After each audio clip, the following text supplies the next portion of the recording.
গত সপ্তাহে আমি আপনাদেরকে বলেছি কোরবানির আলোচনাটা কিন্তু নতুন কোনো বিষয় নয়। এই কোরবানি হযরত আদম আলা নবিয়িনা আলাইহিস সালাতু ওয়াস সালাম থেকে শুরু করে কিয়ামত পর্যন্ত থাকবে। তবে সিস্টেম ভিন্ন ছিল। সিস্টেম কি ছিল? ভিন্ন ছিল। আমাদের সিস্টেম আর তাদের সিস্টেম ভিন্ন ছিল। তারা খাওয়ার কোনো নির্দেশ ছিল না, শুধু কোরবানি করার নির্দেশ ছিল। আর আমাদের কোরবানির করারও নির্দেশ আছে, খাওয়ারও হুকুম আছে। আল্লাহ তাআলা আমাদেরকে নেয়ামতের অংশটা বাড়িয়ে দিয়েছেন। আবার তাদের আর আমাদের ভিতরে পার্থক্য আরেকটি হলো, তাদের কোরবানি হয়েছে কি হয় নাই এটার মীমাংসা দুনিয়াতে হতো, আমাদেরটা আল্লাহ তাআলা গোপন রেখেছেন। আমাদেরটা কি রেখেছেন? তার মানে আল্লাহ পাক রব্বুল আলামিন উম্মতে মুহাম্মাদিয়াকে ইজ্জত দিয়েছেন। এই ছাড়া বাকি উম্মতদের কোরবানি কবুল হয়েছে কি হয় নাই এটা দুনিয়াতে প্রকাশ করে দিয়েছেন। এই জন্য আমরা আল্লাহর শুকরিয়া আদায় করি, আলহামদুলিল্লাহ। কত বড় বেইজ্জতি থেকে আল্লাহ পাক রব্বুল আলামিন আমাদেরকে রক্ষা করেছেন। যদি তাদের মতো আমাদেরটাও প্রকাশ করে দিতেন তো খবর ছিল। কি মুফতি মুহাদ্দিস বলেন আর সাধারণ পাবলিক বলেন, কার কোরবানি হচ্ছে আর কোরবানি হয় নাই এটা নিয়ে তো 1 মাস পর্যন্ত ঝগড়া থাকতো কি থাকতো না? আরে বেটা, এত টাকা দিয়ে কোরবানি দিলি কি হইলো? তোরটা তো কবুল হয় নাই। আমি কম টাকা দিল, আমারটা তো কি হইছে। এভাবে লাগতো কি লাগতো না? হ্যাঁ, কোরবানি যে পশু দিয়ে, যে অস্ত্র দিয়ে পশু কোরবানি করতো ওইটা দিয়ে আপনারা পরে কোরবানি করে দিতে। তুই আমারে এত বড় কথা বলতে পারস, এত বড় গরু দিয়ে কোরবানি দিলাম, হয় নাই মানে তোরে কোরবানি দিব এখন। কি বলে? আমার পশু যখন কোরবানি হয় নাই এই ছুরি দিয়ে তোরে কোরবানি দিয়ে দিব। তো লাগতো কি লাগতো না? কঠিন অবস্থা হতো। আল্লাহ পাক রব্বুল আলামিন রাসূল করিম সাল্লাল্লাহু আলাইহি ওয়াসাল্লামের দোয়ার বরকতে উম্মত মুহাম্মদিয়ার গুনাহগুলি আল্লাহ তাআলা গোপন রেখেছেন, ইজ্জত বাড়িয়ে দিয়েছেন। সুবহানাল্লাহ। রাসূলের দোয়ায়। কার দোয়ায়? রাসূলের দোয়ায়। এই জন্য শুকরিয়া আদায় করতে হবে মালিকের, যে মালিক আমাদের ইজ্জত রক্ষা করেছেন। এই কোরবানির ইতিহাস প্রথমে ছিল ভিন্ন, কিন্তু যেটা বর্তমানে আমাদের জন্য প্রযোজ্য, যে ইতিহাস আমরা লালন করি, যে ইতিহাস অনুযায়ী আমরা কোরবানি করি, যে ইতিহাস আমরা কি করি? লালন করি হৃদয়ে, আবার এই ইতিহাস অনুযায়ী কোরবানি করার চেষ্টা করি। এখান থেকেই আমাদের হজ, এখান থেকেই আমাদের কোরবানি, এখান থেকে আমাদের ঐতিহ্য যে আমরা মুসলিম জাতি। সুবহানাল্লাহ বলেন। আমাদের এই মুসলিম জাতি, আমরা যে মুসলিম জাতি, এই নামকরণ করেছেন কে? হযরতে ইব্রাহিম আলাইহিস সালাতু ওয়াস সালাম। কে করেছেন? নামটা বলতেও আপনাদের কষ্ট হয়। আমাদের জাতির পিতা কে? আসতে বলেন, জাতির পিতা কে? মুসলিম জাতির পিতা কে? অনেকে তালা দিছে, খুলতে 10 টাকা করে লাগে, কষ্ট হয়। মুসলিম জাতির পিতা কে? বলতে কষ্ট হয় আপনাদের, আওয়াজ দিয়ে গরম করে আলেবেন, এটা আমাদের গর্বের বিষয়। মুসলিম জাতির পিতা কে? এখন না মোটামুটি একটু হয়েছে, তারপরও মুসলমানের আওয়াজে হয় নাই। আল্লাহ পাক রব্বুল আলামিন কালামে হাকিমের ভিতরে ঘোষণা করেছেন, মিল্লাতা আবিকুম ইব্রাহিম আলাইহিস সালাতু ওয়াস সালাম। মিল্লাতা আবিকুম ইব্রাহিম হুয়া সাম্মাকুমুল মুসলিমিন।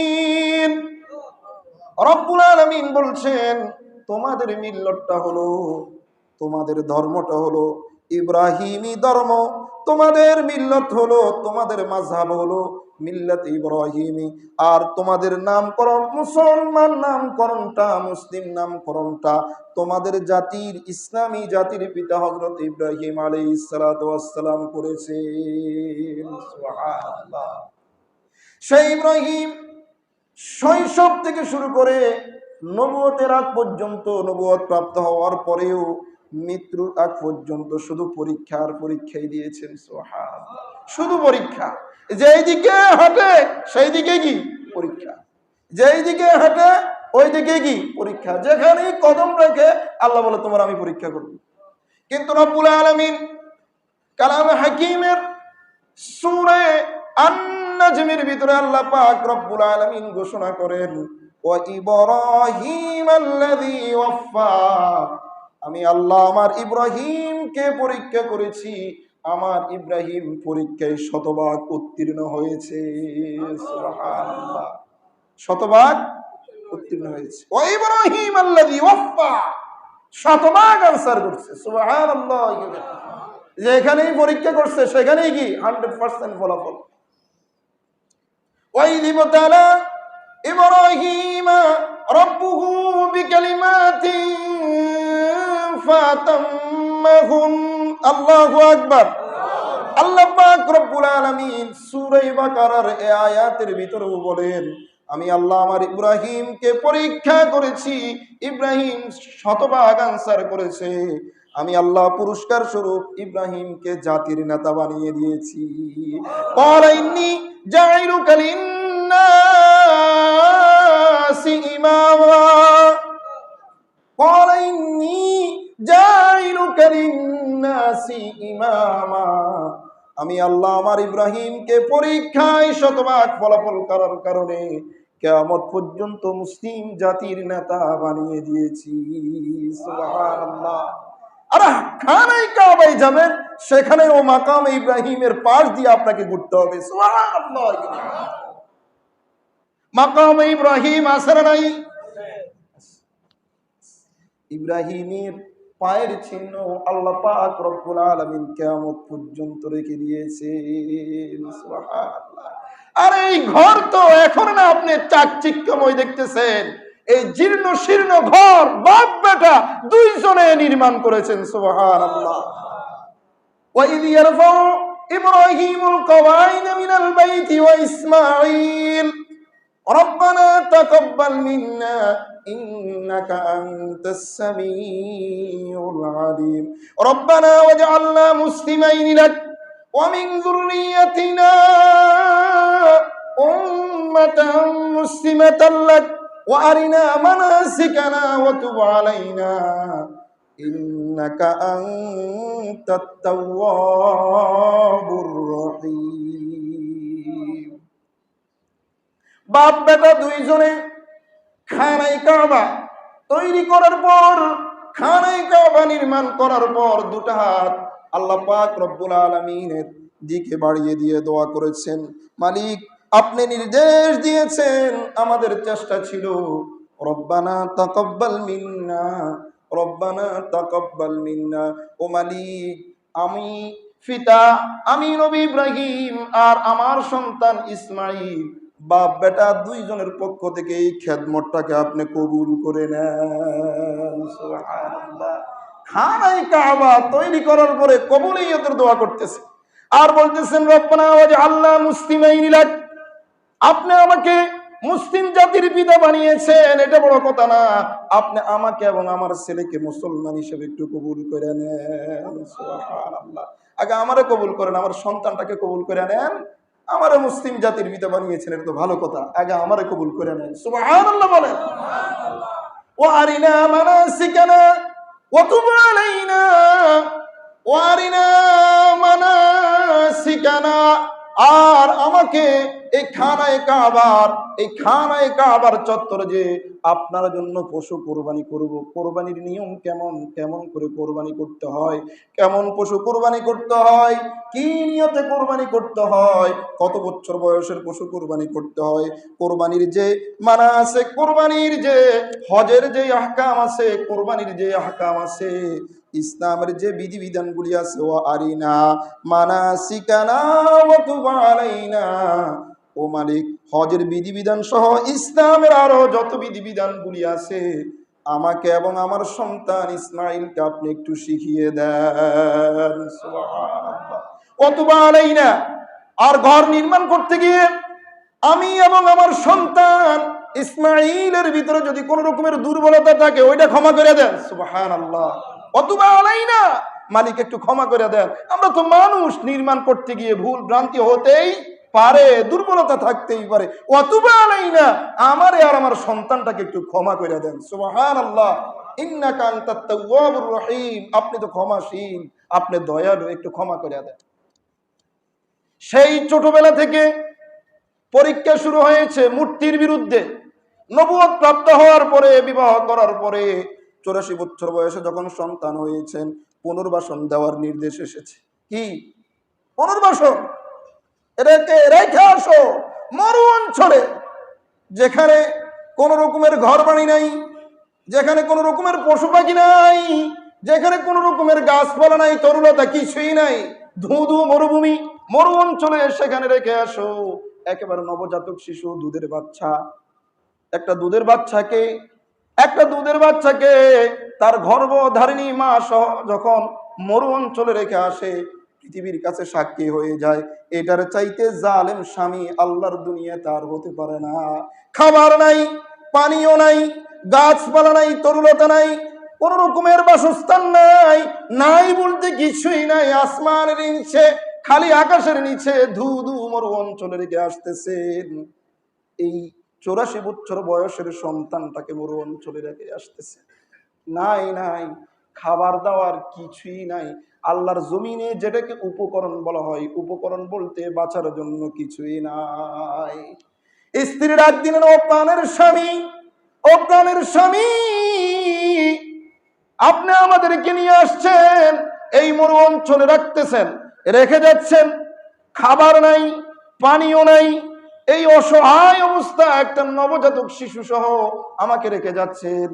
গাছপালা তরুলতা প্রতিবেশী বলতে কেউই নাই, আল্লাহর জমিনে আর কেউ নাই। আমরা এখানে বাঁচবো কিভাবে? আপনি কি জুলুম করে ক্ষিপ্ত হয়ে, রাগান্বিত হয়ে আমাদেরকে এখানে রেখে যাচ্ছেন, নাকি মালিকের ঘোষণায়? ইব্রাহিম কথা বলে না। একবার প্রশ্ন করেছেন, কেন রেখে যাচ্ছেন, কার ইশারায় রেখে যাচ্ছেন, বলে না।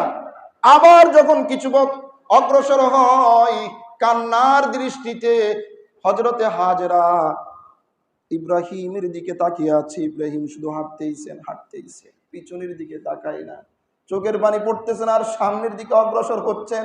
সন্তান আর বিবির দিকে তাকাই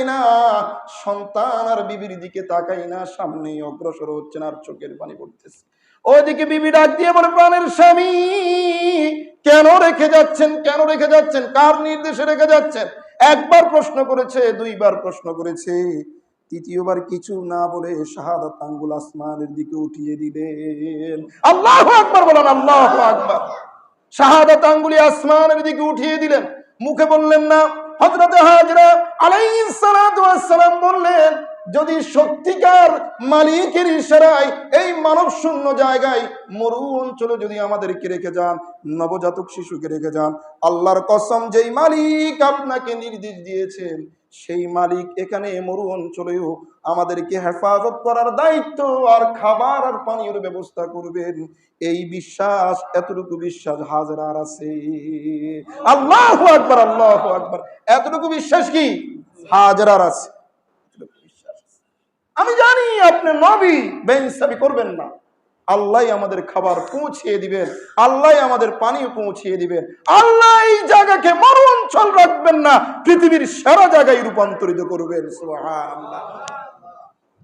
যখন পাহাড় অতিক্রম করলেন, আর স্ত্রী বিবি বাচ্চাকে দেখার সুযোগ নাই, তো পাহাড় অতিক্রম করার পরে এর আগে কিন্তু দোয়া করেন নাই। দোয়ার ভিতরে যখন করুণার শব্দগুলি উচ্চারিত হবে, হাজারার মনটা ভেঙে যাবে। পাহাড় যখন অতিক্রম করলেন, দোয়া করলেন, রব্বানা ইন্নী আসকানতু মিন যুররিয়াতি বিওয়াদিন গায়রি যি জারিন ইনদা বাইতিকাল মুহাররম রব্বানা লিয়ুকিমুস সালাতা ফাজআল আফইদাতাম মিনান নাসি তাওয়ি ইলাইহিম ওয়ারযুকহুম মিনাস সামারাতি লাআল্লাহুম ইয়াশকুরুন। দোয়া করছেন, ও মালিক, আপনি তো দেখতেছেন কেমন জায়গায় আপনার নির্দেশে আমার সন্তান আর বাচ্চা বিবিকে রেখে আসছি, কেমন জায়গায় রেখে যাচ্ছে ও মালিক। চোখের পানি ফেলে ইব্রাহিম নবী দোয়া করতেছেন, মালিক, কেমন জায়গায় আমার বিবি আর বাচ্চাকে রেখে যাচ্ছি, আপনি তো দেখতেছেন। এই জায়গাটাকে আপনি একটু আবাদ করে দেন, আর আমার সন্তান আর বাচ্চা সহ যেই জায়গাতে বসবাস করতেছে, পৃথিবীর সকল মানুষগুলির অন্তরকে এই জায়গার সাথে আপনি মহাব্বত তৈরি করে দেন। সুবহানাল্লাহ, সুবহানাল্লাহ। আজকে মানুষ পৃথিবীর সবচাইতে দামি জায়গা, পৃথিবীর সবচাইতে আকর্ষণীয় জায়গা হলো খানায়ে কাবা। কোনটা? খানায়ে কাবা। খানাই কাবা, এখানেই তো হাজরা ছিল, কোনো কিছুই ছিল না। আজকে পৃথিবীর সবচাইতে দামি স্থাপনা হলো খানাই বাইতুল্লাহ। সুবহানাল্লাহ বলে, সুবহানাল্লাহ। ইব্রাহিমের দোয়া আল্লাহ কবুল করছে কি করে নাই? করছে। মানব শূন্য একটি জায়গা ছিল, মরু অঞ্চল ছিল, গাছপালা ছিল না। পৃথিবীর সবচাইতে দামি খাবার বাইতুল্লাহ, পৃথিবীর সবচাইতে দামি ইস্তেফানা বাইতুল্লাহ, পৃথিবীর সবচাইতে দামি পানীয় জমজম, আবে জমজম বাইতুল্লাহ। সুবহানাল্লাহ বলেন, সুবহানাল্লাহ। আল্লাহু আকবার। দোয়া কবুল করছেন। তো সন্তানকে ছোট থেকেই বিসর্জন শুরু হয়ে গেছে। যখন একটু বয়স হয়েছে, আল্লাহ পাক রব্বুল আলামিন নির্দেশ দিয়েছেন, আল্লাহ পাক রব্বুল আলামিন নির্দেশ দিয়েছেন, ইব্রাহিম পরীক্ষা তো অনেক দিয়েছো, আমিও তোমাকে পরীক্ষা করছি। পরীক্ষার ফলাফল স্বরূপ তোমার আমি আল্লাহ খলিলুল্লাহ বানাইয়া নিছি। সুবহানাল্লাহ। কি বানাইছেন? খলিল, অন্তরঙ্গ বন্ধু। সব কথা তো সকল বন্ধুর কাছে বলা যায় না, খলিলের কাছে সব বলা যায়। সুবহানাল্লাহ, সুবহানাল্লাহ। খলিল বানিয়ে নিয়েছেন ইব্রাহিম ও খলিলুল্লাহ। এই খলিলের বাচ্চাটা তাফসীরে মাযহারির ভিতরে আমি একটু আগে দেখে আসছি, তাফসীরে বগবীর রাওয়ায়াত দিয়ে তাফসীর মাযহারির ভিতরে লেখেন বয়স 13 বা 10, 12, 13 এটার ভিতরে এই বয়সের একটা ফুটফুটে সন্তান কেমন নাদুস নুদুস হয়। এরপর হচ্ছে এই সন্তানটা পরবর্তীতে আম্বিয়ায়ে কেরাম হবে, নবী হবেন। কি হবেন? নবীদেরকে আল্লাহ সৃষ্টিগতভাবেই সুন্দর বানিয়েছেন। কি বানিয়েছেন? কেউ যেন এই কথা না বলতে পারে নবী হওয়ার পরেই তো বদসুরত। নাউযুবিল্লাহি মিন যালিক। পৃথিবীর সবচাইতে সুন্দর মানুষগুলি হলেন কারা? আম্বিয়ায়ে কেরাম, নবীরা। সবচাইতে সুন্দর আকৃতির মানুষ হলো আম্বিয়ায়ে কেরাম। এরপরে এই ইসমাঈলের বংশ থেকেই তো নবী মুহাম্মদুর রাসূলুল্লাহ সাল্লাল্লাহু আলাইহি ওয়াসাল্লাম। আল্লাহু আকবার বলেন। ইব্রাহিম আলাইহিস সালাতু ওয়াস সালাম ওরসজাত সন্তান হলো দুইটা, একটা হলো হযরত ইসহাক আলাইহিস সালাতু ওয়াস সালাম, আর একটা হলো হযরত ইসমাঈল আলাইহিস সালাতু ওয়াস সালাম। হযরত ইসহাক আলাইহিস সালাতু ওয়াস সালামের ওরসজাত সন্তান নবী মুহাম্মদুর রাসূলুল্লাহ সাল্লাল্লাহু আলাইহি ওয়াসাল্লামের আগ পর্যন্ত হাজার হাজার নবী আসছেন, হাজার হাজার নবী। আর ইসমাঈলের বংশ থেকে একটাই নবী, তিনি হলেন নবী মুহাম্মদুর রাসূলুল্লাহ। আপনাদের কাছে আমার প্রশ্ন, একটা ঝিনুকের ভিতরে যদি শত শত মুক্ত হয়, আকারে বড় হয় না ছোট হয়? ছোট ছোট। একটা আম গাছের উদাহরণ দিই। এই যে আম গাছের যে মুকুল আছে, একটা আম গাছের মুকুল একটা থোড়াতে যদি অনেকগুলি আম ধরে, পরিমাণে দেখবেন ছোট ছোট। আর একটা মুকুলে ধরছে কয়টা? একটা। এটা অনেক বড় হয়ে যায়। হযরত ইসহাক আলাইহিস সালাতু ওয়াস সালামের বংশ থেকে অসংখ্য অগণিত নবী আসছেন, ছোট ছোট নবী। কি? আর ইসমাঈলের বংশ থেকে একটা নবী এসেছেন, নবী মুহাম্মদুর রাসূলুল্লাহ সাল্লাল্লাহু আলাইহি ওয়াসাল্লাম। আকা সাইয়্যিদুল মুরসালিন, ইমামুল মুরসালিন, খাতামুন নবিয়্যিন, সকল নবীর সেরা নবী। সুবহানাল্লাহ, সুবহানাল্লাহ। এই নাদুস নুদুস চেহারার অধিকারী, বাবার সাথে সুন্দর মিটমিটে কথা বলে, সুন্দর সুন্দর কথা বলে, বড় হওয়ার পরে যত ইমোশন কথাই বলে কিন্তু দিলে লাগে না।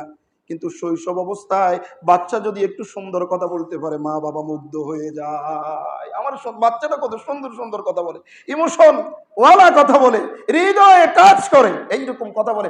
এই রকমের একটা সন্তান যে নবী হবে, বাবার হাত ধরে হাঁটে, বাবাকে বলে বাবা তোমার চুলগুলো একটু টাইনা দিই, তোমার পিঠটা একটু আছাইয়া দিই, বাবা তোমার ব্যাগটা একটু ধরি, বাবা তোমার ঘামটা একটু মুছে দিই। এই বয়সের এত সুন্দর অবয়বের একটা সন্তানকে যদি বলে, আল্লাহ যদি বলে ইব্রাহিম তুমি তোমার সন্তানটাকে কোরবানি করো, কেমন লাগবে বলে? কিন্তু রব্বুল আলামিন নির্দেশ করার পরে জিলহজ মাসের 8 তারিখ ছিল। কয় তারিখ? 8 তারিখ। যেই দিনটাকে ইয়াউমুত তারবিয়া বলা হয়, হাদিসের ভাষা সন্দেহের দিন। ইব্রাহিম আলাইহিস সালাতু ওয়াস সালাম রাত্রিবেলায় স্বপ্ন দেখেছেন। এই স্বপ্নের ভিতরে রব্বুল আলামিন বলছেন ইব্রাহিম তুমি তোমার প্রিয় বস্তু কোরবানি করো। কি করো? প্রিয় বস্তু কোরবানি করো। হযরত ইব্রাহিম আলাইহিস সালাতু ওয়াস সালাম সারাদিন সন্দেহের ভিতরে ছিল, এটা কি আল্লাহর পক্ষ থেকে না শয়তানের পক্ষ থেকে? আমার প্রিয় বস্তু তো আমার সন্তান, এই ছাড়া জমিনে আমার কাছে আর প্রিয় কোনো বস্তু নাই। আমার কলিজার টুকরা সন্তান বাদশা ইসমাঈল, এই ছাড়া তো আমার প্রিয় কিছু নাই। আল্লাহ যে কোরবানি করার স্বপ্নে যে দেখলাম, এটা কি শয়তানের পক্ষ থেকে নাকি আল্লাহর পক্ষ থেকে? চিন্তা করতে করতে সারাটা দিন চলে গেছে। এই কারণে এই দিনটাকে কি বলা হয়? ইয়াউমুত তারবিয়া। কি বলা হয়? কথা বলেন। ইয়াউমুত তারবিয়া মানে সন্দেহের দিন। কিসের দিন? পরবর্তী রাত্রে ইব্রাহিম আলাইহিস সালাতু ওয়াস সালাম খুব সুন্নতি তরিকায় শুইছেন যে আজকে রাত্রে মালিকের সাথে আমার যদি সাক্ষাৎ হয়ে যায়, মালিক আমাকে নির্দেশ দেয়, তাহলে সুন্দর করে স্বপ্নটাকে দেখাবেন। আল্লাহ পাক রব্বুল আলামিন তাফসীরের বিভিন্ন কিতাবের ভিতরে রাওয়ায়াত এসেছে, উক্তি এসেছে যে আল্লাহ তাআলা ওই রাত্রে নাম নির্বাচন করে দিছে। ইব্রাহিম প্রিয় বস্তু বলতে শয়তানের পক্ষ থেকে না, তুমি না নবী, নবীদের স্বপ্ন কখনো মিথ্যা হতে পারে না, নবীদের স্বপ্নটাও ওহী সমতুল্য। ইব্রাহিম, তোমাকে যে আমি আল্লাহ তোমার প্রিয় বস্তু কুরবানি করার জন্য বলেছি, তোমার কলিজার টুকরা সন্তান ইসমাইলকে কোরবানির জন্য বলেছি। আল্লাহ, আল্লাহু আকবার, আল্লাহু আকবার। যাই হোক, ইব্রাহিম গতকালকে দুদুল্লাহ মনে ছিল, চেহারা কালো ছিল, একবার হাস্যাস বাস্যাস, আবার চেহারা চিন্তার ভাস, কপালের ভিতরে চেহারার ভিতরে চিন্তার চাপ। আজকে ইব্রাহিমের কাছে স্পষ্ট হয়ে গেছে শয়তানি স্বপ্ন হতে পারে না, এটা আমার মালিক আল্লাহ আমাকে দেখিয়েছেন আমার সন্তান কোরবানি করার জন্য। স্ত্রীর কাছে গেলেন, হাজরার কাছে গেলেন, যাওয়ার পর বললেন, হাজরা ছুরিটা দাও, ধারালো ছুরিটা দাও আর রশি দাও, আর ইসমাইলকে সাজিয়ে দাও, পাহাড়ের চূড়ায় কাঠ কাটতে যাব, খড়ি কাটতে যাব, লাকড়ি কাটতে যাব। এখানে একটা প্রশ্ন থাকতে পারে, আল্লাহ দেখিয়েছেন স্বপ্ন সন্তান কোরবানি করার জন্য, কিন্তু ইব্রাহিম আলাইহিস সালাতু ওয়াস সালাম সন্তানের কথা না বলে খড়ি কাটার কথা কেন বলছেন? তাহলে তো নবী হইয়া মিথ্যা কথা বলছেন। ছুরি দাও, রশি দাও, খড়ি কাটবো। তাফসীরের কিতাবের ভিতরে এই প্রশ্নের সমাধান এইভাবে দিয়েছেন, হযরতে ইব্রাহিম আলাইহিস সালাতু ওয়াস সালাম এই সিদ্ধান্ত নিয়ে ফেলেছেন, স্ত্রী রাজি হোক আর না রাজি হোক, সন্তান রাজি হোক আর না হোক, আমি আল্লাহর পক্ষ থেকে আদেশ প্রাপ্ত হয়েছি, সন্তানকে অবশ্যই অবশ্যই কোরবানি করব। সাথে সুরিয়ার যে রশি নিয়ে যাচ্ছি, আসার পথে খড়ি কেটে বাড়িতে চলে আসব। আল্লাহু আকবার। সন্তানও কোরবানি হবে, আসতে খড়িও নিয়ে আসবো। আসতে কি? খড়িও নিয়ে আসবো। আমি আমার কাজ করে আসবো, প্রতিমধ্যে আল্লাহর হুকুমটা পালন করবো। সুবহানাল্লাহ বলেন, সুবহানাল্লাহ। খড়িও নিয়ে আসবো, সন্তানটাকেও কি করব? কোরবানি করবো। মূল কাজে যাচ্ছে, খড়ি কাটবো, সাথে সন্তান আল্লাহর হুকুম ইবাদত করবে। এটা স্ত্রীকে বলার কি দরকার? কি করব? ইবাদত করবো, আল্লাহর হুকুম পালন করবো, স্ত্রীর থেকে অনুমতি নেওয়ার কি দরকার? আমি খড়ি কাটবো, সেটাই বলছি। সুবহানাল্লাহ।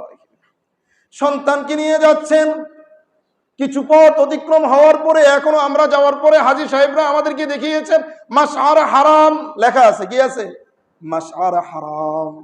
কালাম হাকিমের ভিতরে এসেছেন মাশআর হারাম। মাশআর হারাম পর্যন্ত যখন হযরত ইব্রাহিম আলাইহিস সালাতু ওয়াস সালাম এবং হযরত ইসমাঈল আলাইহিস সালাতু ওয়াস সালাম এসেছেন, শয়তান মানবীয় রূপ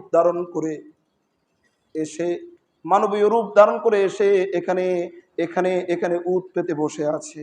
কিন্তু ইব্রাহিম আলাইহিস সালাতু ওয়াস সালাম এবং ইসমাঈল আলাইহিস সালাতু ওয়াস সালাম জায়গাটা অতিক্রম করে ফেলছে। শয়তান চিন্তায় পাগল হয়ে গেছে, পেরেশানিতে পাগল হয়ে গেছে। আয় হায়, পৃথিবীর ইতিহাসে সবচাইতে করুণ কাহিনী, পৃথিবীর ইতিহাসে সবচাইতে দামি আল্লাহর অনুগত্যের বিষয় আজকে গঠিত হতে যাচ্ছে। এমন ইতিহাস কিয়ামত পর্যন্ত স্বর্ণ অক্ষরে লেখা থাকবে। এটাকেই তো যদি আমি পদস্খলন না করতে পারি, ধোঁকা না দিতে পারি, আমি ইবলিস হইয়া সার্থক না। আমার তো কোনো কাজে আসে নাই, আমি ইবলিস হইয়া কি লাভ হলো? আমি যে অভিশপ্ত হয়ে গেলাম। উম্মতে মুহাম্মাদিয়াকে যে আল্লাহর বান্দাগুলিকে আমি যে জাহান্নামে পৌঁছাবো, এটার যে অঙ্গীকার করছি, এটাই তো আনসাকসেস হয়ে যাবে। আমি আমার মিশন বাস্তবায়িত করতেই হবে। সর্বপ্রথম হযরত হাজেরার কাছে গিয়ে হানা দিয়েছে, ও হাজেরা, জানো তোমার স্বামী তোমার কলিজার টুকরা সন্তানকে কই নিয়ে যাচ্ছে? হযরত হাজেরা আলাইহিস সালাতু ওয়াস সালাম বললেন, তার বাবা তাকে খড়ি কাটার জন্য পাহাড়ের মিনা প্রান্ত নিয়ে যাচ্ছে, খড়ি কাটার জন্য পাহাড়ের পাদদেশে। আরে না, তুমি জানো না সন্তানকে জবাই করার জন্য নিয়ে যাচ্ছে? বলছে কে? সবাই বলেন, কে বলছে? শয়তান বলতেছে সন্তানটাকে জবাই করার জন্য নিয়ে যাচ্ছে। হযরত হাজেরা আলাইহিস সালাতু ওয়াস সালাম বললেন, এটা কশ্চিন কালেও হতে পারে না। আমি জানি ইব্রাহিম নবী তার সন্তানকে নিজের জানের চাইতেও বেশি ভালোবাসে। যেই বাবা তার সন্তানকে এত ভালোবাসে, সেই বাবা সন্তানকে কখনো জবাই করতে পারে না। এবার ইবলিস ভিন্ন রূপ ধারণ করছে। আর মহিলা, তুমি তো জানো না ইব্রাহিম নাকি মানুষের কাছে বলে বেড়াচ্ছে এটা নাকি তার প্রভু বলছে। এখন হাজরা কি বলে, আমাদের বিবিরা হলে, আপনাদের বিবিরা হলে কেমন বলতো, কি বলতো, সাথে সাথে ইমানটাই যাইতো। কিন্তু হাজরা বলছে তার প্রভু বলছে নাকি, হ্যাঁ হ্যাঁ, প্রভু যদি এই রকমের নির্দেশ দেয় তাহলে প্রতিটা নবীর জন্য ওই নির্দেশ পালন করাটা ওয়াজিব হয়ে যায়। যদি মালিক বলে, আল্লাহ বলে, তো আমার স্বামী তো নবী, নবীর জন্য ওই হুকুম পালন করাটা ওয়াজিব হয়ে যায়। এই হুকুমে আমিও রাজি। সুবহানাল্লাহ, সুবহানাল্লাহ। এরপরে হাজরার কাছে আনসাকসেস, সফলতা অর্জন করতে পারে না ইবলিস। এখন এসে জামরায়ে ওকাবা, প্রথম শয়তানকে যেখানে পাথর নিক্ষেপ করা হয়, হাজী সাহেবরা যারা গিয়েছেন, প্রথম যে এই জায়গাতে 7টা পাথর নিক্ষেপ করতে হয়, সেখানে এসে উৎ পেতে বসেছে। এখানে এসে ইসমাইলের কাছে বুজুর্গর রূপ ধারণ করছে। শয়তান কি ধারণ করছে? বুজুর্গ ব্যক্তি। আরে বৎস, এদিকে আসো। আসছে, হ্যাঁ শায়েখ, কি বলবেন বলেন। তুমি যে তোমার বাবার সাথে যাচ্ছ, তোমার বাবা তোমাকে কোথায় নিয়ে যাচ্ছে এটা কি তোমার জানা আছে? আমি বাবার সাথে কাঠ কাটার জন্য যাচ্ছি, খড়ি কাটার জন্য যাচ্ছি। আরে না, তুমি জানো না তোমার বাবা তোমাকে জবাই করার জন্য নিয়ে যাচ্ছে? না না, এটা কোশ্চিন কালেও হতে পারে না। আমার বাবা তো আমার অনেক ভালোবাসে। বাবা কেমনে সন্তানকে জবাই করবে? এটা কখনো হতে পারে না। ইবলিস এবার বলতেছে, তোমার বাবা বলছে নাকি তোমার বাবার প্রভু তোমার বাবাকে তোমাকে কোরবানি করার জন্য বলছি। এই কথা ইবলিসের মুখ থেকে বের হওয়ার দেরি, ইসমাইল একটা হাসি দিয়ে বলছে, যদি সত্যিকারে প্রভুর পক্ষ থেকে নির্দেশ হয় তা আমার বাবা আমাকে কোরবানি করবে, আমি কোরবানির জন্য রাজি। আমি কোরবানি হওয়ার জন্য কি রাজি। এখানেও আনসাকসেস। এরপরে জামরায়ে অবস্থায় গিয়ে আবার হানা দিয়েছে। ইব্রাহিম আলাইহিস সালাতু ওয়াস সালাম আবার 7টা কঙ্কর নিক্ষেপ করছেন। এরপরে জামরায়ে কুবরাতে গিয়ে আবার হানা দিয়েছেন। ইবলিস এবার বলতেছে, ও ইব্রাহিম, তুমি যে তোমার সন্তানটাকে কোরবানি করবা, তোমার সন্তানটাকে কোরবানি করবা, গতকাল রাত্রে যে স্বপ্ন দেখেছো, তুমি তো জানো না তুমি তোমার প্রভুর কথা বলতেছো, এটা তোমারে কিন্তু শয়তানে দেখাইছে। দেখছেন কেমন বাটপা? হ্যাঁ, হে আয়েশা বলতেছে, শয়তান আয়েশা বলতেছে কি তোমার শয়তানে দেখেছে। কে দেখাইছে? হযরত ইব্রাহিম আলাইহিস সালাতু ওয়াস সালাম বলছেন, আমি একজন নবী, নবীর কাছে কখনো শয়তান আসতে পারে না। আমার প্রভু দেখাইছে, তুই বড় শয়তান। তুই কি 7টা কঙ্কর নিক্ষেপ করছে। এক পর্যায়ে যখন মিনা প্রান্তে গিয়ে উপনীত হলেন বাবা এবং সন্তান, এখন বাবা সন্তানকে নসিহত করে না, সন্তান বাবাকে 4টা নসিহত করছে। সুবহানাল্লাহ। কে নসিহত করতেছে? সন্তান। এর আগে বাবা সন্তানকে বলতেছে কোরবানি করব, এটা চূড়ান্ত ফয়সালা। সন্তানকে যে কোরবানি করবে এটা কি জোর করে হলেও জবাই করে দিব, যেটা আমার মালিকের নির্দেশ। কার নির্দেশ?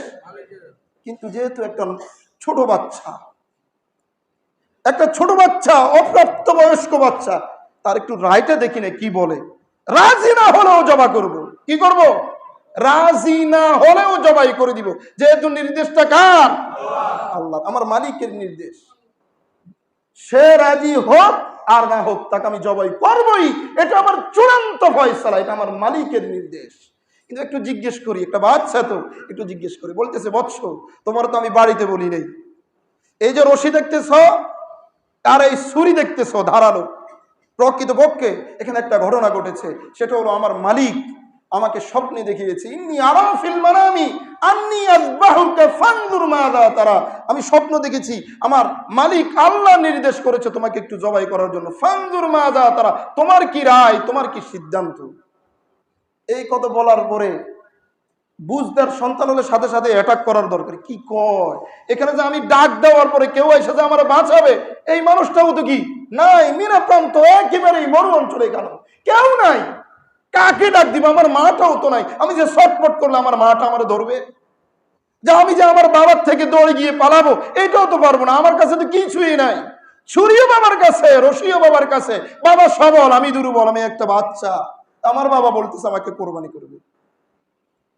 সন্তান বলছেন, ইয়া কিয়ামত পর্যন্ত সন্তানের এই বাণীটা ইতিহাসের পাতায় স্বর্ণাক্ষরে লেখা থাকবে।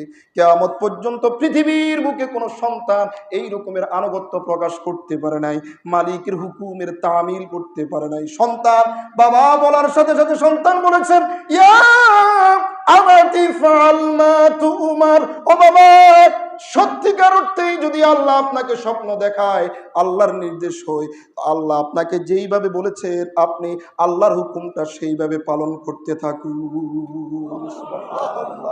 আল্লাহর হুকুম আপনি পালন করুন। সাতাজিদুনি ইনশাআল্লাহু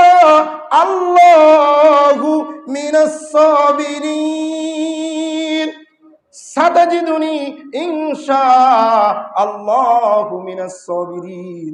ও আমার বাবা, এই কোরবানি করতে গিয়ে আপনিও বিচলিত হওয়ার দরকার নাই। আর কিয়ামত পর্যন্ত আমি একটা ইতিহাস রচনা করতে চাই। আমার বাবা আমাকে জবাই করবে, আর আমি ধৈর্যশীলদের ভিতরে, সবরকারীদের ভিতরে কিয়ামত পর্যন্ত নাম্বার 1 থাকতে চাই। আমি 1 নাম্বার থাকবো। আমার বাবা আমার সাথে যাই মুআমালাই করুক, যাই সিদ্ধান্তই করুক, আমি শতভাগ রাজি। সুবহানাল্লাহ। এক পর্যায়ে এখন সন্তান বাবাকে নসিহত করে, ও বাবা, 1 নম্বরের প্রশ্ন হলো, 1 নম্বরের আবেদন হলো, বাবা আপনি যখন আমাকে জবাই করবেন, আপনি আমার হাত পা গুলা শক্ত করে বাঁধবেন। কি করবেন? রশি দিয়ে শক্ত করে বাঁধবেন, যেন আমি নড়াচড়া না করতে পারি। ও বাবা, মৃত্যুর যন্ত্রণা বড়ই মারাত্মক। আপনি যখন আমাকে জবাই করবেন, তো নড়াচড়া করার কারণে আমার হাত পা যদি আপনার শরীরে লাগে, আপনি একজন পয়গম্বর, তাহলে বেয়াদবি হয়ে যাবে, আমার সওয়াব কমে যাবে। আল্লাহু আকবার, আল্লাহু আকবার। কিয়ামত পর্যন্ত এগুলি দৃষ্টান্ত হয়ে থাকবে। হাত পা গুলো মজবুত করে বাঁধেন। আর বাবা, আপনি আপনার পোশাক গুটিয়ে এনেন, পোশাক গুটিয়ে এনেন। আমার রক্ত যদি আপনার শরীরে পড়ে, প্রবাহিত রক্ত নাফাক হয়, নাফাক রক্তটা আপনার গায়ে লাগবে, আপনার কষ্ট হবে, আমার সওয়াব কমে যাবে। পোশাকগুলি গুটিয়ে নেন। আর এই রক্তের চিহ্ন যদি আপনার শরীরে থাকে, বাড়িতে যাওয়ার পরে আমার মা দেখার পরে আমার মায়েরও কষ্ট হবে।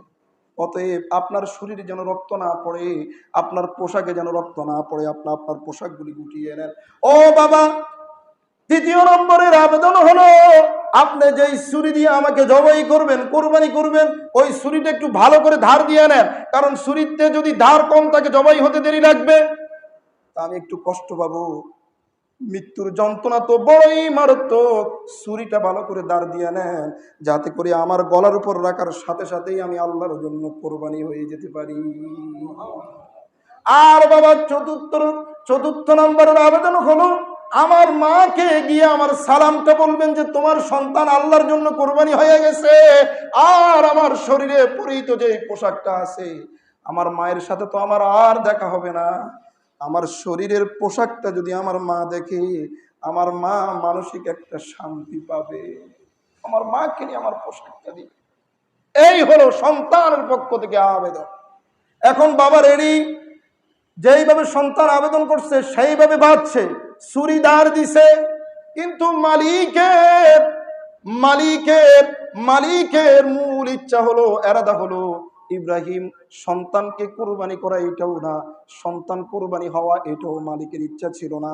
মালিকের ইচ্ছা ছিল আমার ইব্রাহিম আমাকে কত ভালোবাসে, আর যেই ইসমাইলকে কিছু বছর পরে আমি আল্লাহ নবী বানাবো, সেই ইসমাইলের বংশ থেকে আমার পয়গম্বর নবী মুহাম্মদুর রাসূলুল্লাহ সাল্লাল্লাহু আলাইহি ওয়াসাল্লাম দুনিয়াতে আসবে।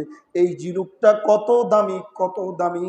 ইসমাইল নামক জিনুকটা আল্লাহর জমিনে কত দামি, বিশ্ববাসীকে বুঝিয়ে দেওয়ার জন্য আমি আল্লাহ ইব্রাহিম আর আমার নবী ইসমাইলকে একটু পরীক্ষা করব, কোরবানি নেওয়া উদ্দেশ্য না। ফালাম্মা আসলামা তাল্লাহু লিল জাবিন, শোয়াইয়া দিছে। 2 জন রেডি হওয়ার পরে চিৎ করে শোয়াইয়া দিছে। সর্বপ্রথম তাফসীরের কিতাবের ভিতরে লেখে, এভাবে শোয়াইয়া দেওয়ার পরে ইব্রাহিম সন্তানকে দেখতেছে, ইসমাইল বাবাকে দেখতেছে। তো ছুরি যখন চালায়, আল্লাহ পাক রব্বুল আলামিন অর্ডার করছেন কিয়ামত পর্যন্ত ছুরি চলবে, মগর কুরবানি হবে না। জান্নাত থেকে একটা সীসার টুকরা এনে ইসমাঈলের গলায় বসিয়ে দিল। ছুরি এত ধার, কিন্তু জবাই হয় না। কি হয় না? জবাই হয় না। এক পর্যায়ে ইব্রাহিম আবার দাঁড় দেয়, দ্বিতীয়বার আবার চেষ্টা করে, কিন্তু কোরবানি হয় না। আবার ছুরিদার দেয়, তৃতীয়বার আবার কোরবানি করে, কোরবানি হয় না। আমরা হলে বলতাম, বাবা তোমার নিয়ত ঠিক নেই, এই কারণে আমি কোরবানি হচ্ছি না, অথবা আমি ঠিক নাই এই কারণে তোমার কোরবানি হচ্ছে না। কিন্তু এই শিশু ইসমাইল বাবাকে কি বলতেছেন, ও বাবা, আপনি যখন আমার দিকে তাকাচ্ছেন, আপনি আমার জন্য করুণা হচ্ছে, আর আমারও আপনার জন্য দয়া হচ্ছে, এই কারণে কোরবানি হচ্ছে না। বাবা আমার, আপনি আমাকে চিৎ করে শোয়ান, আল্লাহু আকবার বলেন। আপনি আমাকে একটু চিৎ করে শোয়ান, চেহারাটা নিচের দিকে দিবেন আর গাটা উপরের দিকে দিবেন, তখন আমিও আপনাকে দেখবো না, আপনিও আমার চেহারা দেখবেন না। জবাই করার সাথে সাথে আল্লাহর জন্য কোরবানি হয়ে যাব। আল্লাহু আকবার। এক পর্যায়ে যখন চিৎ করে শোয়ানো হলো, ছুরিকে আবার ধার দিল।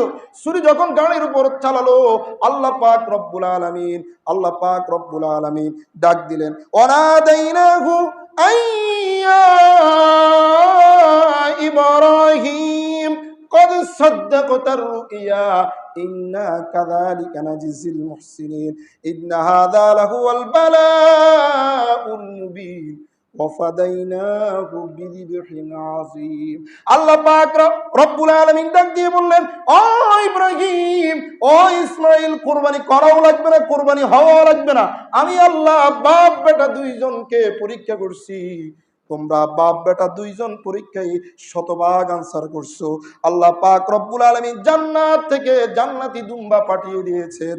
তাফসীর বগবীর রওয়ায়াত দিয়ে তাফসীর মাযহারিতে লেখেন, আল্লাহ পাক রব্বুল আলামিন ইসমাঈলের পরিবর্তে যে পশু দুম্বা কোরবানির জন্য পাঠিয়েছেন, এই পশুটাকে আল্লাহ পাক রব্বুল আলামিন জান্নাতে 40 বছর লালন পালন করছে। সুবহানাল্লাহ। 40 বছর জান্নাতি খাওয়াইয়া তারপরে জমিনে পাঠাইছেন। তাফসীরের কিতাবের ভিতরে লেখে, ওই দুম্বার মাথার অংশটা এখন পর্যন্ত খানায়ে কাবার কুফের ভিতরে আছে, কিয়ামত পর্যন্ত থাকবে। তাফসীরে মাযহারিতে লিখেছে। সুবহানাল্লাহ। কেমন করে মালিক এই কোরবানি কবুল করে নিচ্ছেন, এই পরীক্ষা কবুল করে নিয়েছেন। এই পরীক্ষা থেকে ঘটনা বলে আমাদের উদ্দেশ্য নয়, উদ্দেশ্য হলো এই পরীক্ষায় বাবা এবং সন্তান দুইজন আল্লাহর আনুগত্য কেমন করে প্রকাশ করেছে, আর তাকওয়া আর আল্লাহর ভালোবাসা কেমন ছিল। আমি আপনি বাবা, আমাদের সন্তান কোরবানি করা লাগতেছে না, সন্তান আল্লাহর জন্য কোরবানি হওয়া লাগতেছে না, আল্লাহর দেওয়া অর্থ থেকে আল্লাহর জন্য পশু কোরবানি করব। এখানে কি আমরা আমাদের দিন, আমাদের মন, আমাদের ইখলাস, আমাদের ঈমানটাকে আমরা কি ঠিক করতে পারবো না? ইনশাআল্লাহ। কোরবানি করব কার জন্য? সবাই বলে না, কোরবানি করব কার জন্য? আল্লাহর জন্য। বস্তু তো এমনি আসে, এগুলি তো আমারই থাকে, কিন্তু নিয়তটা পরিশুদ্ধ হতে হবে, ইব্রাহিমের মতো হতে হবে, ইসমাঈলের মতো হতে হবে, যে আল্লাহর জন্য পৃথিবীর সকল বাধা উপেক্ষা করে আল্লাহর জন্যই কোরবানি করব। পারবো তো ইনশাআল্লাহ? আল্লাহ তাআলা আমাদের সকলকে একমাত্র মালিকের জন্য যে পশু কোরবানি করব, যাদের সামর্থ্য আছে, মালিকের জন্যই কোরবানি করার তৌফিক দান করুক। সকলে বলি